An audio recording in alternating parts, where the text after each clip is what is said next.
Good evening, everyone. Thank you for spending some time with us this evening.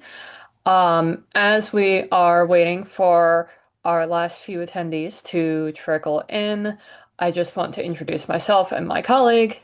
So, my name is Alyssa Coltrain. I am the Director of College Admissions at Ivy Experience. This is my colleague, Jordan Holmes, our Assistant Director of College Admissions, and the former admissions officer who I bother with all of my questions. And the two of us work with students in almost every stage of the process, starting from 8th, ninth, and 10th grade with college counseling meetings, all the way through essays and application support in junior and senior year. IB Experience itself was founded in 2010 as a comprehensive college counseling company advising students from SAT and ACT prep to that advising component on academics and extracurriculars to coaching on applications and essays. Um, since that founding, we've grown almost exclusively through webinars like this, where we get the opportunity to talk to families like yours, as well as referrals, and that's led to us working with students from more than 40 states and 20 countries. So we're really excited to be with all of you tonight to be talking about college list building, how to research and build a list, the importance of campus visits, and how to make those effective. Just as a brief note of housekeeping, Jordan and I will absolutely stick around after the webinar to answer any questions that you have. So please feel free to drop any questions that you have in the Q&A function down at the bottom of your screen, and we will be taking those questions at the end. So without further ado, Jordan, why don't I hand it over to you and let us get started? Perfect. So when it comes to researching colleges, this is an incredibly important first place to start in thinking about the idea of match and fit. Now, these are words you're going to hear very often throughout the college search process. And it basically means that your student or you should be able to identify with elements on campus of whatever college campus that you're looking for. And there are different ways to think about this idea of match and fit as well, and across these four different dynamics, being financial, social, physical, and academic, and they are in order of what we think are important. So we can run through each of them individually to talk about how they all factor into your college experience. That financial fit is going to be first, and we think most importantly, it's really important for families to have conversations openly and honestly about financial aid and about the financial costs that the family is willing to incur. Finding the financial fit, the best way to do that is to ignore the sticker price. It sounds very counterintuitive to do that. However, really thinking about what the actual cost of attendance or how much it will actually cost to attend that institution will be really important. And that's called the net price. And that net price has a simple calculation of tuition plus room and board plus the fees that are associated with an institution. And then you subtract that financial aid that you received, which is either need-based or merit-based. That is the net price. Now, there's a really great set of resources that are available not only on each individual school's website. By law, they are required to have what's called a net price calculator, where you are able to go on, put in some information, and then you'll be able to see what that net price might roughly look like for you and your family. But there's also a great website called collegescorecard.ed.gov that also has additional resources beyond that net price calculator that gives some financial information that is relevant for that institution, for that and for your family as well. Some schools, not all, will have merit scholarships, but that is something to consider that as you look for schools and as you start to consider them, is merit aid something that you are hoping for? We don't recommend banking on that only because you can never guarantee whether a student will receive merit aid. That being said, take a look at this information seriously. Make sure that you and your family are having an honest conversation about financial aid. But again, don't rule out a school just because of the cost. Rather, just because of the sticker price. That sticker price very rarely is what the family ends up paying for their years of attending that institution. Next is social fit. That idea of social fit, it really asks who is on campus? Who are the students who are here? what are you going to be doing when you are not in class? Yes, primarily academics are the reason you're going to college, but you're also choosing a home. So you really need to make sure that you or your student feel comfortable on campus. What's the environment? What's the culture? What are the things to do on or off campus? Do you feel like you can connect with people based on what you're seeing around campus? Maybe you can take a look out online and see what sorts of events, or the cultural events, or clubs, organizations, performances, anything like that, that can show what type of student actually goes here. And then also thinking about who is making up the student body. Is it mostly in-state students? Are you from that state? Are you okay with that? Questions like that are really important to think of the social aspect as you think about the match process. Physical fit is next, and I think this is where people start to be like, well, those factors don't matter. They absolutely do matter, especially when you're thinking about distance from home.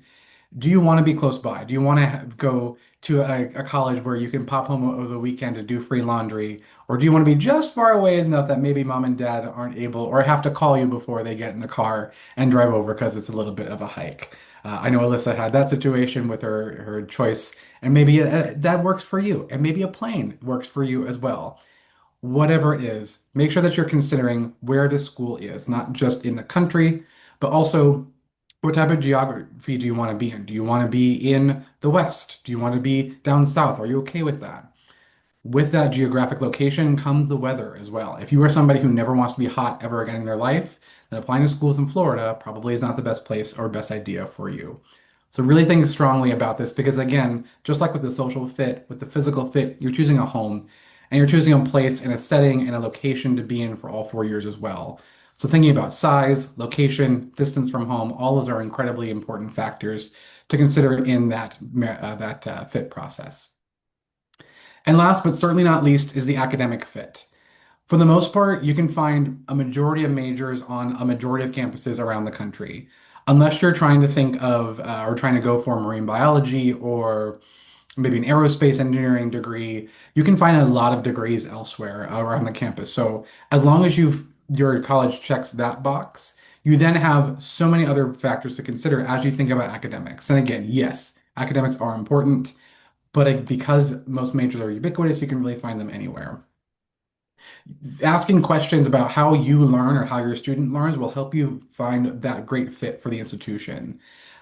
Is your student someone who learns better in discussion-based questions? Is your student somebody who learns well from lectures? Do they want to have a smaller campus? Do they want to have a more intimate relationship with professors, things like that? Is having a core curriculum or a flexible curriculum to explore within a college of liberal arts, for example, is that something that makes sense for you? Is research really important to you as well? Because there are some schools that are better suited to serve students who are interested in research. So again, you have all these four factors here to consider when academics, you're not just talking about those individual factors that look at the experience on campus, but even before you get to campus, you'll be thinking about whether things are, a reach, target, or likely schools. And having that conversation is an important part of the fit process as well. Yes. As what Jordan took us through is essentially the types of conversations that students and families have when they're starting to develop their ideal college profile in a certain way. But of course, we all know that most colleges don't have open door policies. You do have to apply and be admitted. Jordan and I would be out of a job if you didn't. But part of that, building that list, is then taking that ideal college profile and thinking about whether the schools that meet that profile are going to be reaches, targets, or likelies. And when we use these terms, essentially, we're using a reach school as, a school that a student is unlikely to be admitted to, a target school where the student is possibly going to be admitted, where they are right around the criteria of the average admitted student at that point, and then a likely school where the student is going to probably be admitted. So, how do we break that down per student? How do we determine this? It is a combination of factors. Primarily academic, though not always. We can talk about that a little bit later when we talk about yield and demonstrated interest. But it is primarily academic factors that you use when we're trying to gauge this. the student's cumulative GPA, their SAT and ACT scores, their class rank, and the rigor of their high school classes. And essentially, once you have this information about the student, you can find the averages of a given school or university on their common data set. It's based on the admitted and enrolled students of that year, and start to sort of suss it out from there. And what this might look like, for instance, we're going to use University of Vermont here as an example. And already we're going to start seeing that it's a little bit more of a science than an art.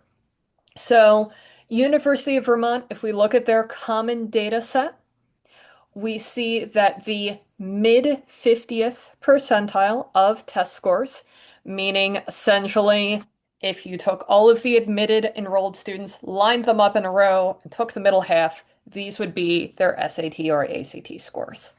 We can see their average GPA out of 4.0, and we also see their admit rates here. And Vermont is pretty much um, neutral when it comes to in-state and out-of-state admissions. It's important to note that this is not always the case for many public universities. Often public universities have a certain onus. It's in their charter, it's in their, the governance that binds them that they have to serve the students of their state, but in this case, not the case for Vermont. So we can see that a student with a 1540 SAT and a 4.2 GPA, this would be a likely. For student B, our stats are a little bit lower, this would be a target. For student C, stats are a little bit lower. Again, this is going to be a reach.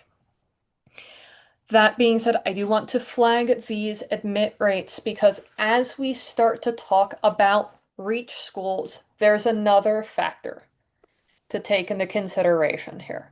Because there is, in fact, two ways for a school to be a reach for a student. The first is, of course, those academic criteria when a student's GPA, class rank, or test scores are below the 25th percentile of accepted students. So that is the one that we already talked about. But for many of the most highly selective schools, they simply have so many qualified candidates that even if they were just admitting students with the absolute top tier of academics, they would still have too many students to choose from. So in this case, for any school where the acceptance rate is 15% or lower, regardless of your students' SAT score, they could have a 1700. I know that's not possible. That's the point. They could have a 1700 SAT and a 4.5 GPA, and there are some schools that would still be reaches because of their acceptance rate. Another thing to keep in mind here is reach schools are often the schools that we all know the names of, and it can often be tempting to apply to these schools because of that name value, because of that prestige. But we really want to advise families to apply to reaches that fit your needs and wants. That ideal college profile that Jordan talked about at the beginning of the presentation, that needs to still apply to every single school on your list, whether that school is a reach school, a target school, or a likely school. So simply because a school is the most prestigious that you've ever heard of, it might not be the best fit for you. So, absolutely something to keep in mind as we're adding those reach schools. Quick example here of that acceptance rate component. Vanderbilt has a 5.8% acceptance rate here. So, even though our student might be, they're in the targety range when it comes to the SAT score. They're a little bit over when it comes to average GPA. Because Vanderbilt has that sub 6% acceptance rating, Vanderbilt is still going to be a reach for this student. When it comes to target schools, um, a target school is going to be an instance where a student's academics fall between the 25th and 75th percentile of accepted students. It's a practical balance between sort of what you hope for and what is possible. This is often going to be the place where merit scholarships become possible. As target schools go, all right, we are the type of school that that type of student might attend. Can we sweeten the deal a little bit? Can we encourage them to come to our institution? Because bear in mind, a merit money is an incentive to the student for it to attend. So merit money is often going to occur when you're applying to a target school or a likely school rather than some of the more prestigious reach schools. Some of these schools don't need to incentivize students to attend. But there also are targets that fall into reaches. The target school for many students is kind of a vanishing breed. And Jordan, I see you nodding. I don't know if you have anything more you want to add about that. Yeah, it's a phenomenon where students are who are high achieving are end up applying to more and more of the same kinds of schools, right? They're going for those name brand schools that everybody knows. And then they're coming down and saying, well, what's a target for me? What's somewhere else that I can go and apply to in order to have my chances be a little bit higher? When everybody then applies to those same schools, those admission numbers go up, the application numbers go up, but their class size doesn't increase, therefore the admission rate goes down. So then those admission rates start slipping closer and closer to that 15% threshold where suddenly targets might end up becoming reaches just because of the number of applicants that they're getting that are so high quality. And this can be a deeply frustrating part of the process, and we hear families on that. The other component we want to talk about is this idea of yield protection. And for any of you who attended our State of Early Admissions webinar, you definitely heard us talking a little bit about yield protection. But to define this term, just as a reminder, yield is a percentage that is factored in to US News and World Report rankings. You know, we reference them not because we agree with them, we reference them because they are popular, and it is something that many families look to in order to determine the prestige of a school. Schools know this, and they want to be higher in those rankings because it helps them attract more students. Yield essentially is out of the number of students that a college or university accepts, how many of those students ultimately choose to enroll. The higher your yield, the more prestigious you look. You could imagine that perhaps, Yale or Stanford have a really high yield rate because most students, if they were offered the opportunity to go to Yale or Stanford, would do so. So, what happens in these cases is some schools go, well, let's try and make sure that we only admit students who are going to attend. And one of the best ways to do that is to admit students who apply early decision, who have made the commitment that they are going to attend if they are accepted to this particular institution. These are types of conversations that we have all the time with our families. We know the usual suspects for yield manipulation, for caring a lot about demonstrated interest. That's definitely the kind of advising that we can offer.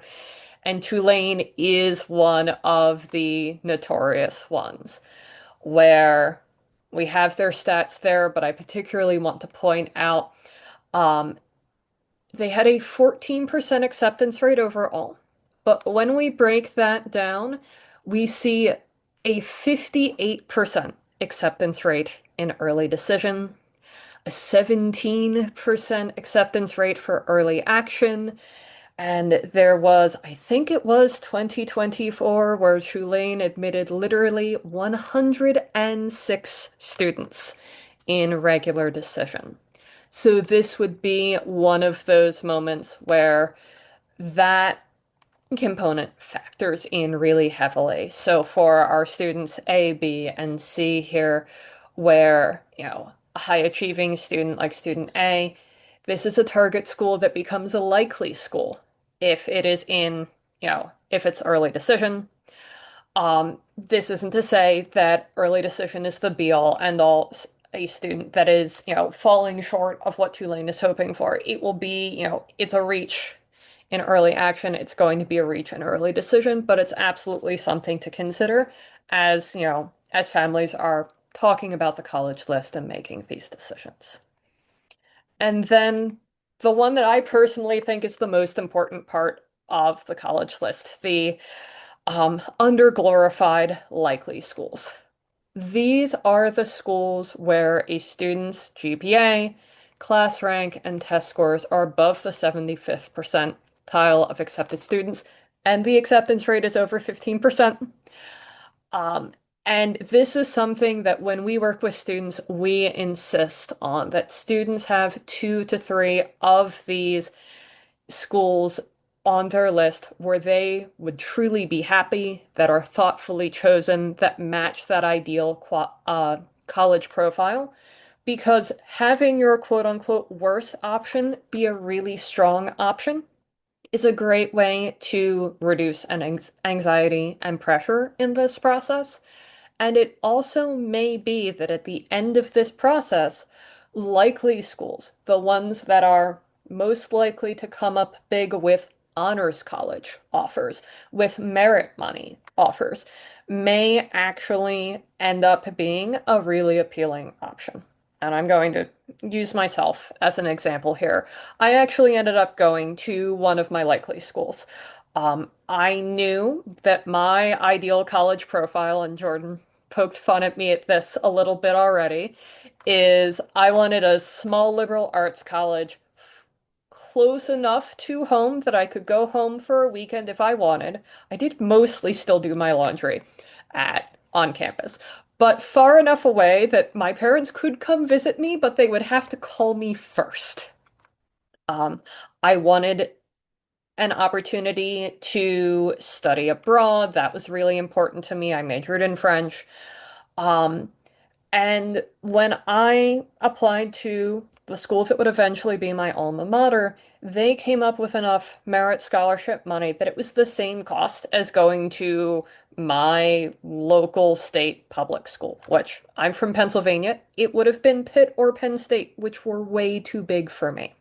So having a thoughtfully chosen likely school was actually really important to me and my process. So we have our ideal college profile. We know how to determine if something is a reach or a likely or a target. But Jordan, how many schools are supposed to be on my list? It is Go ahead. really important to think about all of those factors as far as how many schools are on your list. Everybody talks about needing to have a balanced list. So you need to have three reaches, three likelies, three targets. That is certainly not the case. As Alyssa said beforehand, as long as you are being thoughtful about the college list and you have a couple of schools that you are more likely to get into than others, then you can apply for all the schools that you would like to. You can reach for the schools that you want to. You can apply to a lot of those schools in that target and reach area as long as you are happy, and genuinely excited with those likely schools as well. If you end up doing that, and this is again the type of advising that we do with our students all the time, is that you have to be okay to hear no more often. And it's not a you thing, it's a them thing. Statistically, you're more likely to hear no from the schools that have the 5, 6, 7, 14, 15, 16% admit rates as well. So it's important to kind of steel yourself and know that these colleges are challenging to be admitted to in the first place. So if you're cool with hearing no more often and you're okay with applying to the schools that you're more likely to be admitted to and genuinely excited about those. And that is absolutely the two requirements that we have for students to think about as they make that college list. The third thing that students don't always talk about is the amount of work that goes into applying to some of these colleges with very low admit rates. For example, we have a school list here, uh, and these are schools that you all know, right? Alabama, Auburn, North Carolina State University, University of Tampa, South Carolina, things like that. Out of all of the essays that are required, in addition to or rather, excluding the common application essay that goes through every school on your college list, only one additional essay is required for all of these schools. North Carolina State is is the outlier here. And this is also a great example of a coherent, cohesive college list where, based on this, we can tell a little bit about this school's ideal college, this student's ideal college profile. This is a student who, likely from Pennsylvania, doesn't want to rule out in-state tuition for some of those likely schools, so we see Pitt and Penn State there, but is a student who also is really interested in warm weather, who's looking for a school with a little bit of spirit as well, a little bit on the larger size of schools. So you can absolutely see that there is a list here that makes sense. And again, the level of work will differ depending on which of the colleges that you want to, or whether the level of colleges that you want to apply to. Again, North Carolina State is the only school on this list that requires an additional supplemental essay. So this student will only really have to write two essays and be done with their entire college list. On the flip side, if you use those same parameters of rah-rah, spirited, in the South, with a strong academic focus, there are now 20 school essays that are required on this list. Duke has two alone, Florida has one, Georgia has one. Wake Forest is the outlier here with about five essays as well. So there are a lot of essays and a lot more work that goes into this school list than the other. If you're then applying to honors programs, that then adds additional essays on top of this list and it's on top of the list that you're already doing. The big one here is Penn State Schreier's Honors College, and that adds 9 essays, which is a lot. So these are, again, the types of conversations and advising that we can have with students and saying, are you willing to do this amount of work? How much time is left? What does your fall look like? What does your summer look like as well? And we can help plan out and have those conversations as well. So keep in mind that the amount of work will differ depending on what your college list is, but having that cohesive idea and at least a theme to your list is a helpful way to make sure that you're hitting the targets within the schools that you want to apply to. As far as when you should finalize your list, there's a lot of conversations about like, well, we need to finalize the list. We just need to have it down. And for us, it's kind of an organic process. And we understand that families and students are going to learn about different colleges at different times. Maybe if you do go on a college tour with your school and you thought you had your list, but then you go to the school and it's amazing, that's a very legitimate reason to add another school. Or maybe you look at your list and say, wow, I kind of want more likelies. And maybe we do go back to that first college list and think about schools that don't have supplemental essays. And you can add onto those schools if they make sense for you and you're excited about them as well. So again, you're absolutely able to expand your list as you're thinking about it. Whenever we have conversations with students, I'm always focused on what schools can you add with the least amount of work? What essays can you repurpose? What schools don't have essays? Things like that. And then again, even when you're done applying to schools, you might find more. And maybe there's a school that you add for regular decision because again, you go on a tour over winter break. Maybe your cousin comes back from whatever school they're at and they're raving about it. You do some research and it's great. This is an organic process. And again, as long as you're being true to the factors that we talked about at the beginning with that financial, social, academic, and physical fit as well, then adding schools later on is completely okay, as long as you're considering the amount of work that makes sense. And that's why, Alyssa, right, it's really important to start early in this process and not leave things to the last minute so that you're scrambling, right?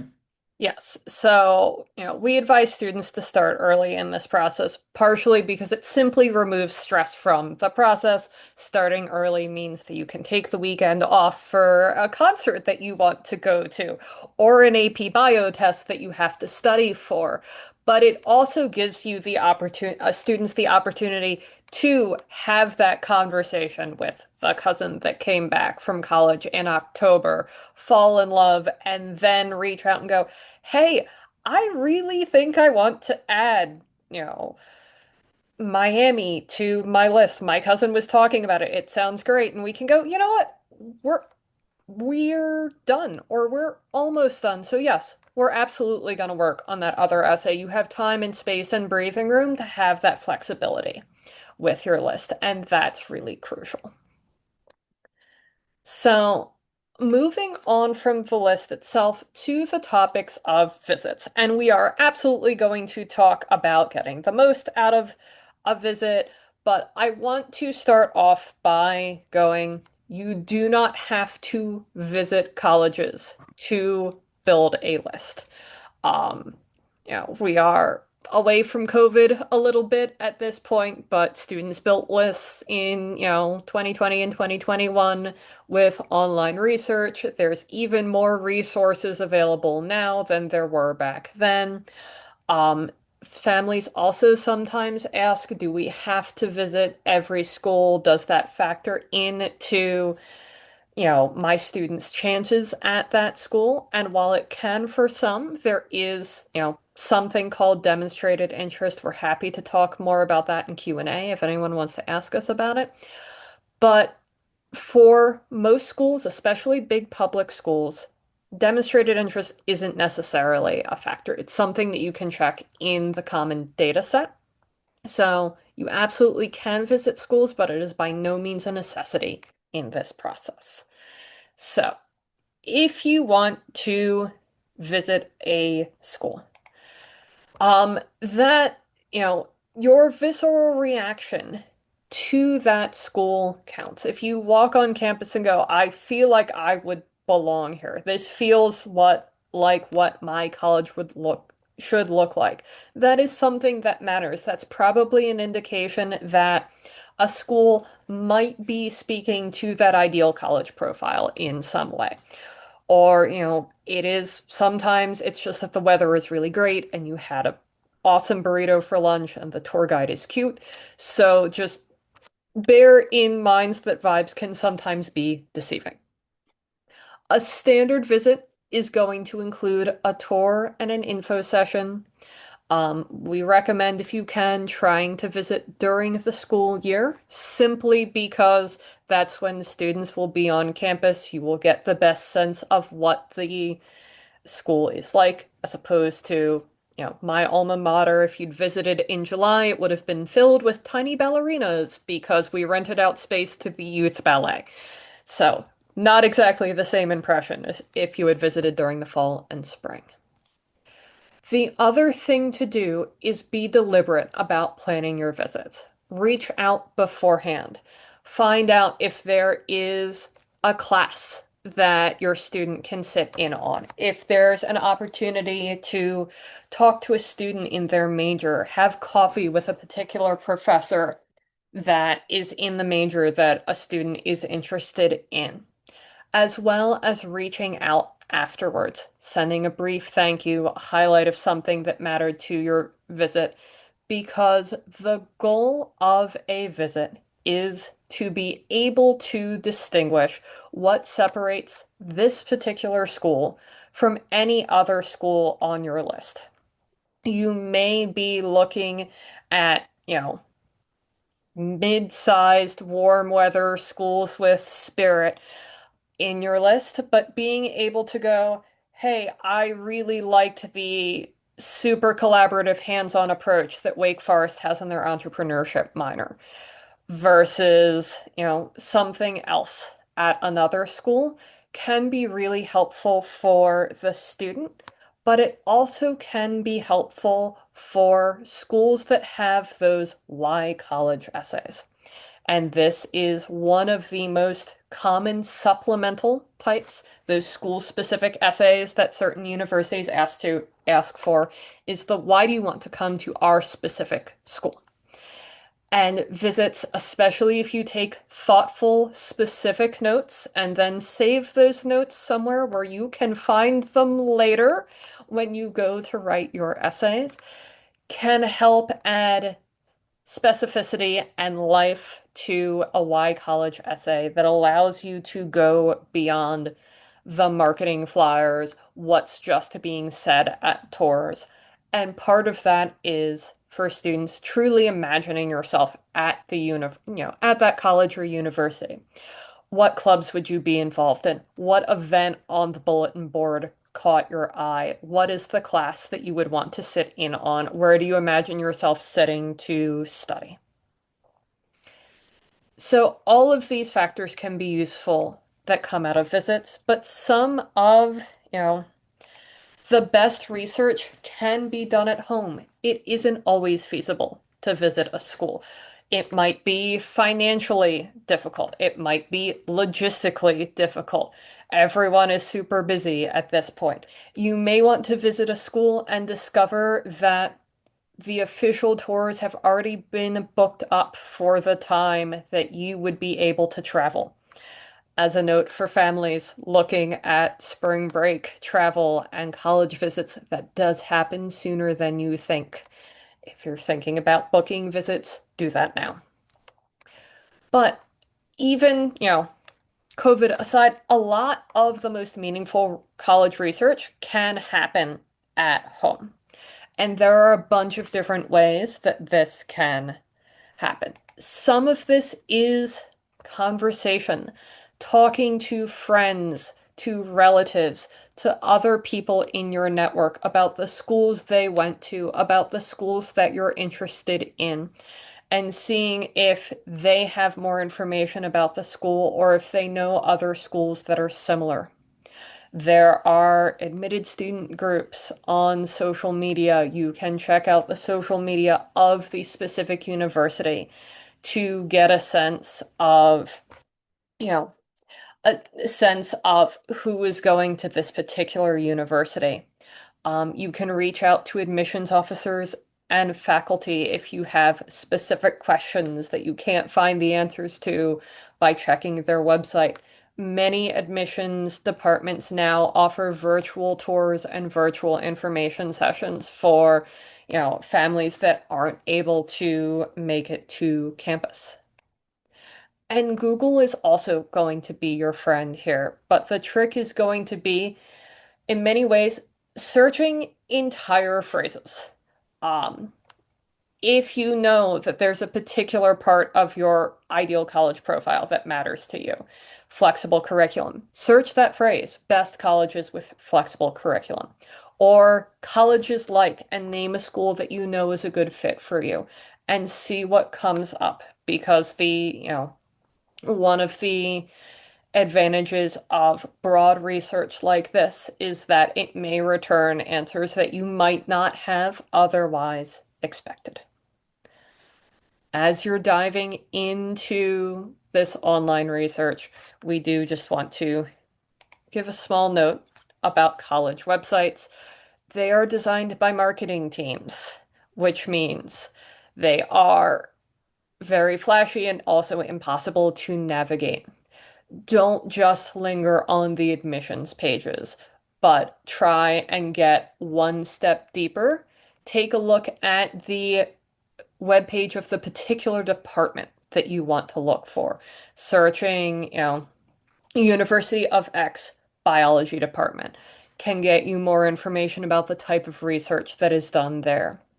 You can look at social media and YouTube, not just the admissions officers' pages, but other information about that site.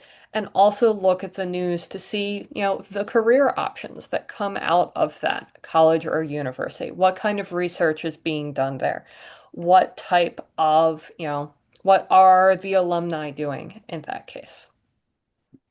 So we have put an awful lot of information to you at this point. So, Jordan, where do I get started if I have no idea where to begin? I think the most important thing to know at this point is that you have time.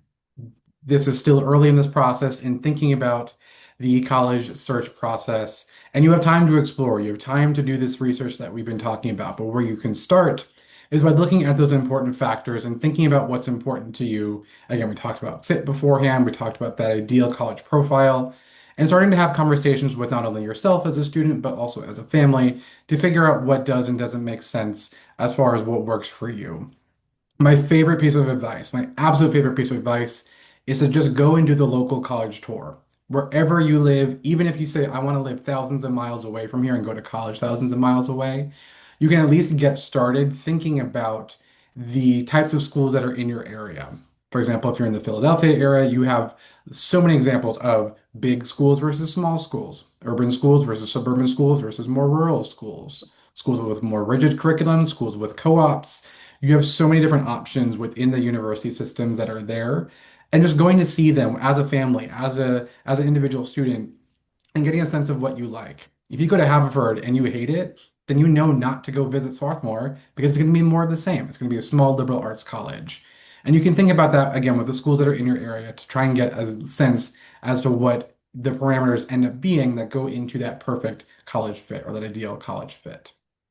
It's also really important to think about how fit fits into your personal mission statement. Now, what is the personal mission statement? It's the idea that you are creating a phrase or creating a set of ideals that you're going to guide your entire college search process. And it will beg you to answer the question of what you are really looking for in your college experience. And to find that answer, you do kind of have to look within. You do have to think about what's important to you. Starting this process starts with knowing what you want. And it's okay to not know exactly what you want right now. And there are multiple ways that you can find those answers and think about what's important to you as well.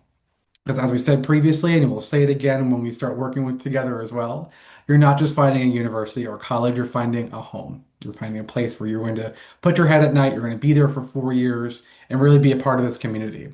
So not only are superficial factors okay, but they should be just as important as some of the more, quote, important factors in that college list.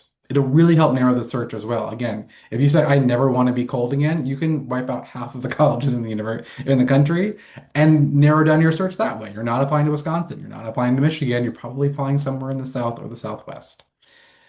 So it's okay to not know what you want. It's okay to start superficially, and it's really important to cast a wide net. There's so many different opportunities and there's so many different places that you can go to look for information. And no matter what tool you are using for your college search, whether it be an advisor, your college counselor, Google, ChatGPT, or Google, you're not going to get good results if you don't necessarily define what you want. So really thinking critically about what's important to you as a family, as a student, will help you develop that personal mission statement that will then guide the rest of your college search process. I'm going to put myself on the spot here and go back to when I was 17 or 18-year-old Jordan and think about what was important to me in my college search process. I wanted to study architecture. I knew I wanted to go back to an urban environment. I grew up in North Carolina. I wanted to go back somewhere in the Northeast. And I actually still play Ultimate Frisbee, so at least that held up after all those years. But my personal mission statement would have been something along the lines of I want to study architecture in a city that's north of where I live now and with the ability to play Ultimate Frisbee. Alyssa, what would yours have been back in 17-year-old Alyssa? Yes. So, you've heard bits and pieces of mine already, but I wanted a small liberal arts college with like the cute college town where like I could leave my very pretty campus and go for walks around town and get like ice cream and that kind of thing. I wanted that particular distance from home, no more than a half a day's drive, no closer than like an hour's drive. I wanted to be able to study English and French, not majors that were particularly distinguishing, but a substantial commitment to study abroad was something that mattered to me. And most of the schools on my list had strong study abroad programs. I ultimately ended up at a school where 80% of the junior class was abroad at any given time. So coming up with mission statements like that can really help guide the college search process. And another resource you can use is us as well. So we do help support you in every single step of this process, not only from the college search, but all the way through to thinking about the college essay and application writing process as well. We handle lots of project management as well, making sure that we're keeping deadlines straight. We'll assign deadlines as well when we start working with students on their essays and applications and brainstorming.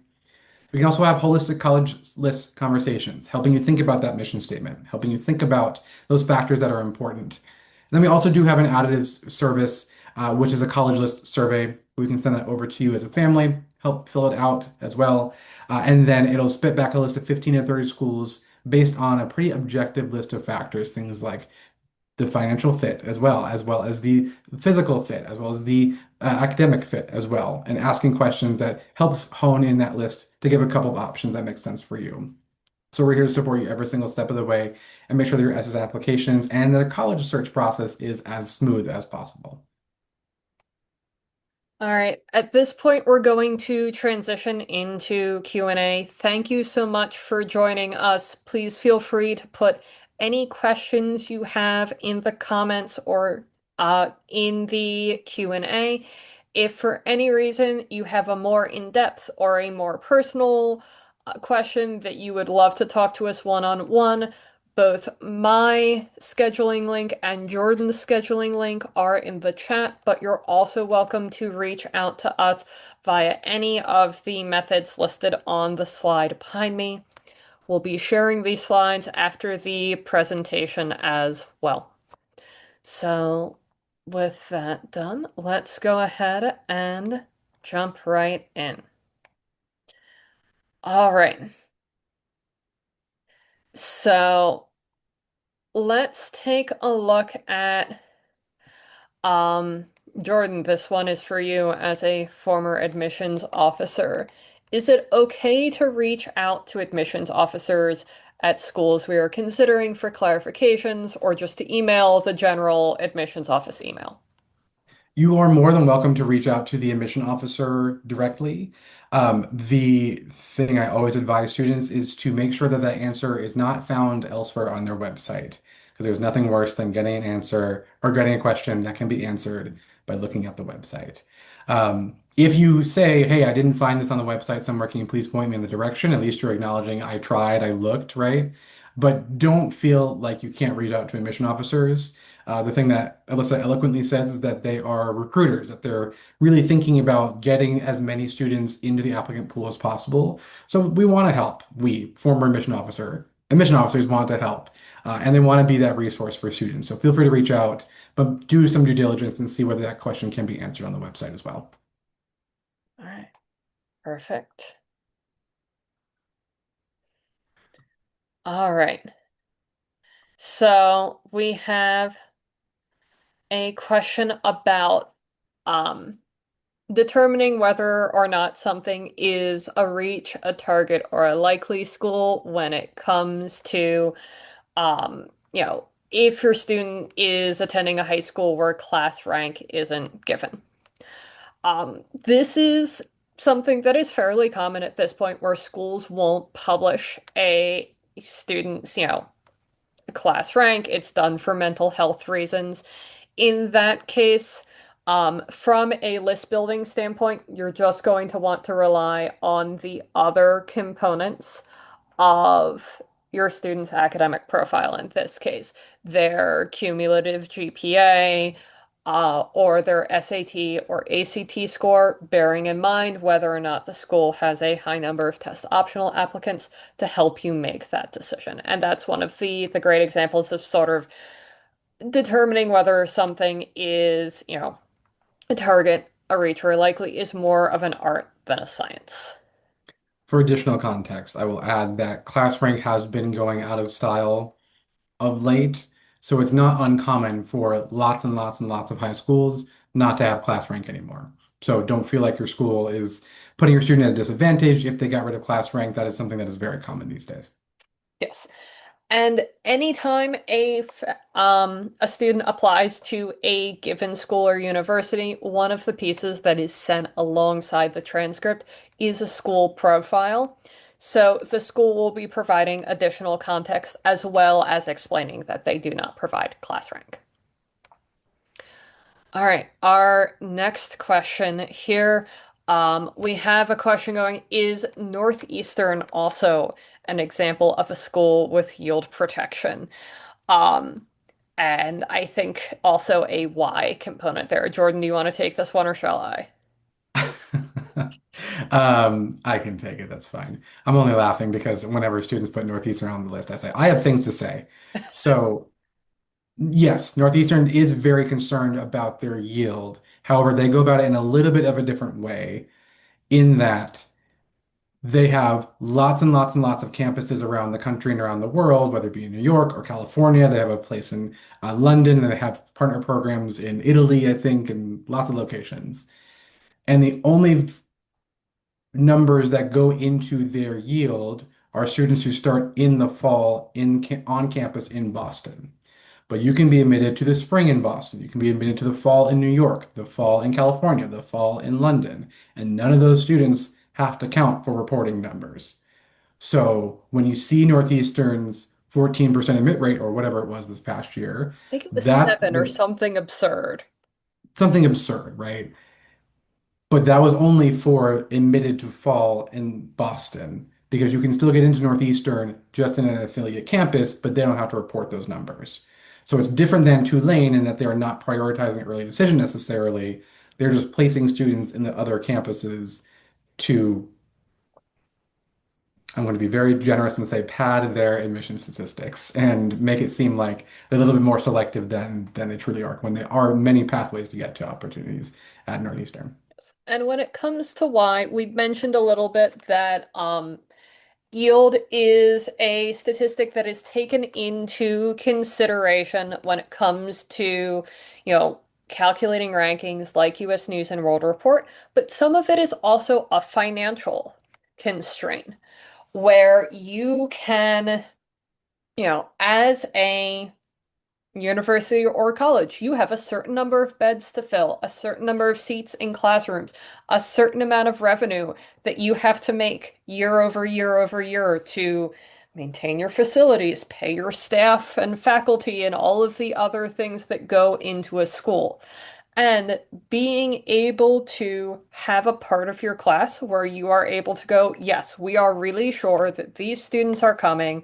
The fluctuation that we're going to run into is within acceptable margins is also something that can help a college or a university, um, ensure a certain amount of stability. So that is potentially a little bit more generous of an interpretation. And I see a follow-up question in the chat from this. So yes, if you look at Northeastern's common data set and you see that single digit acceptance rate, that is for students who are accepted to the Boston campus for the fall of their freshman year.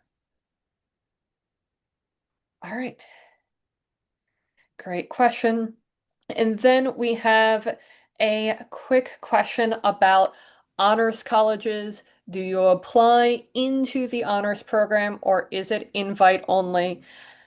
Like many things in this process, the answer to that is it depends. Some schools invite students to honors colleges, either go, congratulations, you're in, or they invite the student to apply. There are some schools where you have to opt to be considered for the honors college, but it's nothing more than a checkbox. University of Delaware is one of these schools. Pittsburgh is one of these schools. They got rid of their essay last year, where students have to indicate their interest, but that's all they need to do.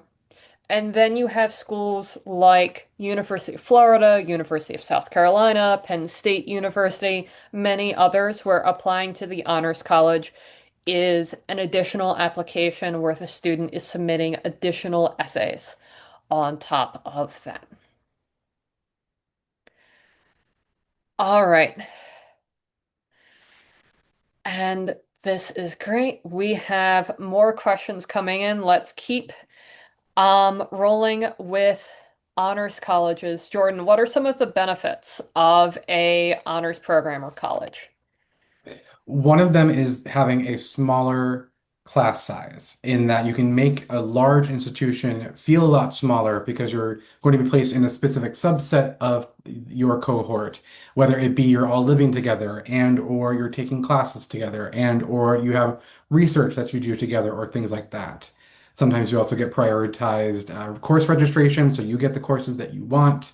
Sometimes you get better parking spaces. Sometimes it's in a specific location on campus, as in you all live together in a specific residence hall. Sometimes there is merit aid attached to financial, or rather attached to honors programs.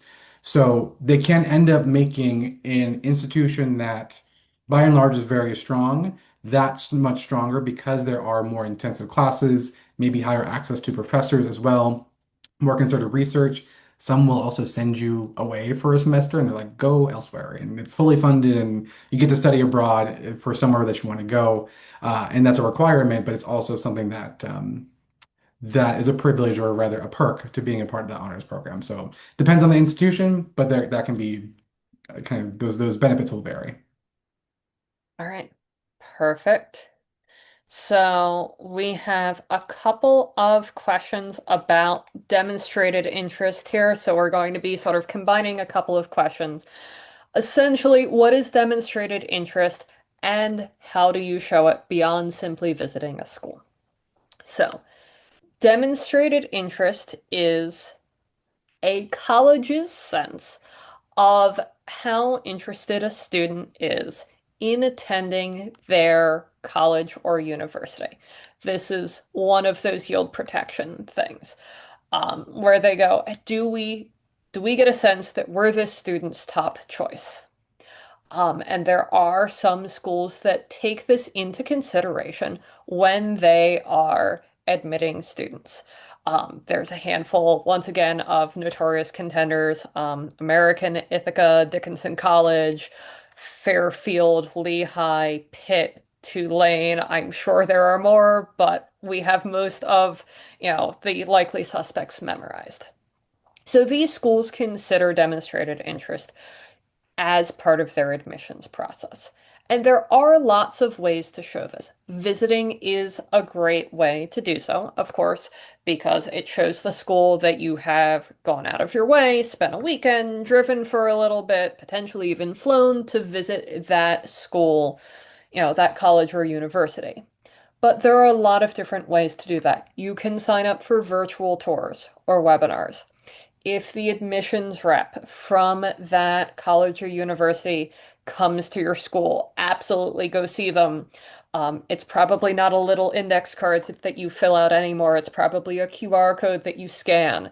But filling out whatever sign-in sheet the admissions officer has, signing up for the school's emails, opening those emails, clicking on things. Schools have excellent analytics and can see those types of interactions. Following them on social media, anything that shows the school I am actively paying attention to you can be factored into demonstrated interest. All right. Um, our next one is how do you figure out if high school research is important to a college that you're applying to? Jordan, do you want to take this one? Sure. So there's a really great document that we've alluded to a couple of times, including, or what rather is called the Common Data Set, or CDS. One of the pieces in the CDS is information all about the first year admission process. And there's a section in there that asks whether or what factors are important to the that institution. It's a checkbox grid where there are different columns where saying something is very important, important, considered, or not considered. There's no direct data piece that says high school research is very important to this institution. However, academic rigor is one of the factors that they consider. And for the most part, most colleges are going to say that's very important. Of course it will, right? At the same time, it depends on what you are wanting to do. No, I would venture to say that no college is going to say a student's doing high school research, that's terrible. I'm not going to look at that, right? That's always going to be very rigorous. But looking at the institutions that already have really strong research programs, or there's a group of universities called R1 institutions, those are very strong research institutions that have a lot of federal funding for any sort of research that they're doing. If you're applying to an R1, research probably is going to be a factor in your admission decision. Off the top of my head, Johns Hopkins is like research, research, research. They really care about undergraduate research. So if you're already doing something that you care about in research and applying to Johns Hopkins, that is a match and that is a fit based on what you already know about that institution and then also what you're doing right now in high school. So again, most colleges are going to care about it. It is academically rigorous, but doing a little bit more research into the factors that they are doing, rather than into the types of research and academic excellence that they already have will be helpful for determining that. I'm also going to jump in and connect this to another question we had about extracurriculars and summer plans, and really emphasize that there is no checkbox when it comes to extracurriculars. high school research can be a great fit for certain universities, but it is certainly not the be all end all of extracurriculars. What is most important for a student when it comes to extracurriculars is that you are engaging deeply and thoughtfully in things that matter to you as a student.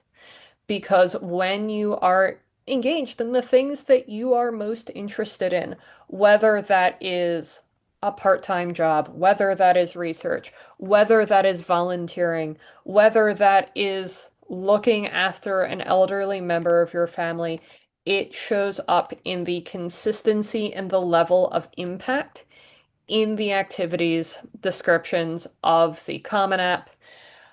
It may show up in letters of recommendation, it may show up in essays. So, if research is something that is important to the student, I absolutely encourage them to do it, but it isn't a checkbox to be checked off in order to, you know, get an edge up or guarantee admission to any specific school or university. The trick there is truly not a trick at all. Do what interests you deeply, thoughtfully, and consistently. All right, we had a couple questions about SAT and ACT scores in the common data set when it comes to test optional. So, the common data set, by the way, is a document that is publicly available from most schools and universities. You can find it online simply by Googling University of Miami, Penn State University, choose the name of your university, common data set, and then looking for the most recent one. Some schools are starting to, release 2025, 2026 at this point, but you're likely still going to be looking at 2024, 2025. Data analytics is a slow process. So once you have that, um, when we're talking about schools that are test optional, there are now, as test optional has become more common post-pandemic, there is a place to look at that middle 50th percentile when it comes to SAT and ACT score, and then right above it, you are able to see the percentage of admitted and enrolled students who submitted an SAT or ACT score. So that can help you factor in a certain extent. If the scores are really high, but only 20% of students submitted an SAT score, well, that's because the students who would have submitted a score that was below that really high range just didn't submit their scores. You know, there are schools where they say they're test optional, but when you look at their common data set, you can see, all right, but you admitted 90% of your students with test scores.